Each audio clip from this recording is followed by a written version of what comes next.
साथियों नमस्कार, मैं गोविंद सिंह डांगी आपको समय समय पर वीडियो के माध्यम से प्राकृतिक खेती के जो सुझाव हम देते हैं। तो आज हम आपको घनजीवामृत के सुझाव दे रहे हैं कि घनजीवामृत कैसे बनाया जाता है। घनजीवामृत बनाने के लिए सबसे पहले हमको जीवामृत तैयार करना पड़ता है दोस्तों। तो जीवामृत तैयार करने की विधि कई बार हमने आपको वीडियो के माध्यम से दी और आप हमारे जब वीडियो को देखोगे तो आपको प्राकृतिक खेती में अनेकों प्रकार की जानकारियाँ मिलेंगी। तो जीवामृत शुद्ध देसी गाय का मूत्र लेते हैं, उसका गोबर लेते हैं, जंगल की मिट्टी लाते हैं या कभी फर्टिलाइजर नहीं डाला हो, थोड़ा सा बेसन और गुड़, ये सारी चीज़ें का जब हम घोल बना करके और एक सीमित पानी की मात्रा लेकर के उसमें डाल देते हैं। उसको 5-7 दिन बाद जब वो तैयार हो जाता है तो उसमें करोड़ों की संख्या में जो जीवाणु हो जाते हैं, जो हमारी ज़मीन में फर्टिलाइज़र से ख़त्म हो चुके हैं, रासायनिक खादों से उनकी कमी आ गई हैं, जिससे हमारी फसलों में अनेकों प्रकार की बीमारियां आ रही हैं। तो उनकी पूर्ति के लिए हमको प्राकृतिक खेती की ओर आना पड़ेगा। किसान भाइयों, हमको जीवामृत और घनजीवामृत समय समय पर ज़मीन में देने होंगे, जिससे हमारे जीवाणुओं की संख्या बढ़े, हमारी ज़मीन की उर्वरा शक्ति बढ़े और हमारी फसल स्वस्थ हो, बीमारियों से बचे और हम भी स्वस्थ रहें। जो आज हम फर्टिलाइज़र और रासायनिक दवाइयों का उपयोग हम कर रहे हैं, वो कहीं ना कहीं से हमारे शरीर में भी आ रहा है, चाहे वो सब्जियों के माध्यम से, चाहे वो अनाजों के माध्यम से, फलों के माध्यम से और हमारे जानवरों के दूध में भी वो आ रहा है। क्योंकि खेतों में से हम जो चारा लाते हैं जानवरों के लिए, उसमें भी फर्टिलाइज़र और केमिकल का उपयोग होता है और भूसा भी होता है, उसका भी उपयोग हम करते हैं। तो हमको साथियों प्राकृतिक खेती की ओर आना पड़ेगा, आज नहीं तो कल आना पड़ेगा इस चीज़ को। आप और हम समझ रहे हैं कि हमारी आज जो ज़मीन है पूर्ण रूप से ख़त्म होती जा रही है, टाइट होती जा रही है, उसकी उर्वरा शक्ति कम होती जा रही है, उसमें जीवाणुओं की संख्या कम हो गई।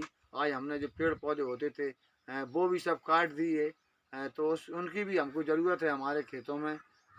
और उर्वरा शक्ति की और प्राकृतिक खेती की अति आवश्यकता है, जिससे हम बीमारियों से बच सकें। आज हमारा ऐसा कोई घर नहीं है किसी भी परिवार का जिस घर में कोई मेडिकल की दवाइयाँ न चल रही हों, कोई अस्वस्थ ना हो, बिरला ही घर एक आध होगा। तो साथियों, इस प्राकृतिक खेती में आप सब लोग जोर दें, ध्यान दें, इसका सहयोग करें, क्योंकि ये धर्म भी है। इसको धर्म क्यों कहेंगे? आप इसको शेयर करोगे, लाइक करोगे, कमेंट करोगे, आपका बहुत बड़ा धर्म होगा। कहीं ना कहीं कोई ना कोई हमारा एक रिश्तेदार अस्वस्थ है और एक रिश्तेदार हमारा अस्वस्थ हो जाता है, हमारा दोस्त अस्वस्थ हो जाता है, तो हमारे पूरे परिवार को उसके दुख में सम्मिलित होने के लिए समय खराब करना पड़ता है। साथ ही तो ये किसी एक व्यक्ति की प्राकृतिक खेती नहीं है, हम सभी लोगों की प्राकृतिक खेती की आवश्यकता है और सभी लोग प्राकृतिक खेती की ओर आएँ। तो जीवामृत हमने तैयार किया है, इसको एक हफ्ते बाद कर लिया। आप देख रहे हो टोटल जीवामृत है, आप देख रहे हो, और इसमें करोड़ों की संख्या में जीवाणु हैं। हमने कई बार आपको वीडियो के माध्यम से दिखाया और आप हमारे चैनल पर अनेकों प्रकार के वीडियो निकाल के देख सकते हैं। हम धरातल पर भौतिक रूप में काम कर रहे हैं, हल्के रूप में। कोई ऐसा वीडियो बना के नहीं डाल रहा है कि हम सोशल मीडिया पर दिखाने के लिए डाल रहे हों। तो ये शुद्ध देसी गाय का गोबर है हमारा, और गोबर किसी भी जानवर का हो, भैंस का हो, गाय का हो, बैल का हो, कोई दिक्कत नहीं है। और हम इसको एक होदी भी बना सकते हैं ईंटों की, और एक होदी में बना करके गोबर को एकत्रित कर सकते हैं। और जब 1-2 दिन बाद ये गोबर ठंडा हमारा हो जाता है तो इसमें हम जीवामृत डालते हैं। और जब जीवामृत इसमें हम डाल देंगे तो कुछ दिन बाद इसमें करोड़ों अरबों खरबों संख्या में जीवाणु हो जाएंगे दोस्तों।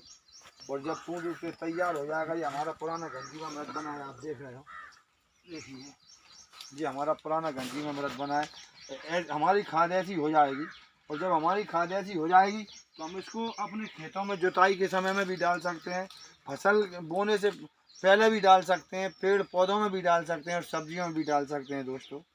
तो आप देख रहे हो कि ये प्रक्रिया हमारी कोई कठिन प्रक्रिया नहीं है, कोई लागत भी नहीं है। आज आप देख रहे हो कि लागत की खेती कर रहे हो, बाजार से फर्टिलाइज़र केमिकल ला रहे हो और बहुत सारी परेशानियों का आपको मुकाबला करना पड़ रहा है। जो बचत होती है वो दवाइयों में चली जाती है। तो इसमें कोई पैसा भी नहीं लग रहा। हम खेती कर रहे हैं, खेती के साथ में पशुपालन भी करते हैं, और इसके साथ में थोड़ी मेहनत और दिमाग लगाना पड़ता है। आप जीवामृत जब बनाओगे और उसको घनजीवामृत बनाओगे तो आपको DAP और जिंक थोड़ा सी आवश्यकता कम पड़ेगी अपने खेतों को, अपनी धरती माता को स्वस्थ बनाओगे साथियों। तो ये बॉस बनाने की बहुत अच्छी प्रक्रिया आप देख रहे हो। जीवामृत को हम इसमें इस प्रकार कन्वर्ट कर देंगे और धीरे धीरे इसको हम थोड़ा ना उधर से उधर पलट देंगे साथियों। तो एक जीवामृत में परिवर्तन जब हो जाएगा, करोड़ों जीवाणु इसमें आ जाएंगे, आप देख रहे हैं। तो ये धर्म की बात है और इस धर्म में आप प्रकृति बचाने के धर्म में आप हमारे सब साथी जितने दोस्त हैं हमारी वीडियो को देख रहे हैं वो इसको वीडियो को पूरी भी देखें और इसको समझें और इस पहल में सहयोग करें साथियों, जिससे हमारी आने वाली पीढ़ियों को हम स्वस्थ देख सकें, प्रसन्न देख सकें, खुशहाल देख सकें। आज आप देख रहे हो साथियों कि हमसे पहले की जो पीढ़ियाँ थीं तो वो तो 3 और 4 और 6 भाई होते थे। आज ज़माना वो आ गया है कि सभी लोग हमेशा 1-2 बेटा बेटी पे अपना ऑपरेशन करवा लेते हैं और एक ही बेटा एक ही बहू हमारे घर में होता है। और यदि हमने इस पर ध्यान नहीं दिया और केमिकल की फसल अनाज सब्जियाँ यदि हम खाएंगे और हमारे बेटा बहू किसी परिवार के जब बीमार हो जाते हैं तो उनका दुख उनसे ही पूछिए कितना दुख होता है ऐसे परिवारों में। जब हम देखते हैं सोशल मीडिया पर, अखबारों में पढ़ते हैं और ऐसी घटना हमारे सामने आती हैं तो हमारी रोम रोम काँप जाती है कि हे भगवान, हे परमात्मा, सबके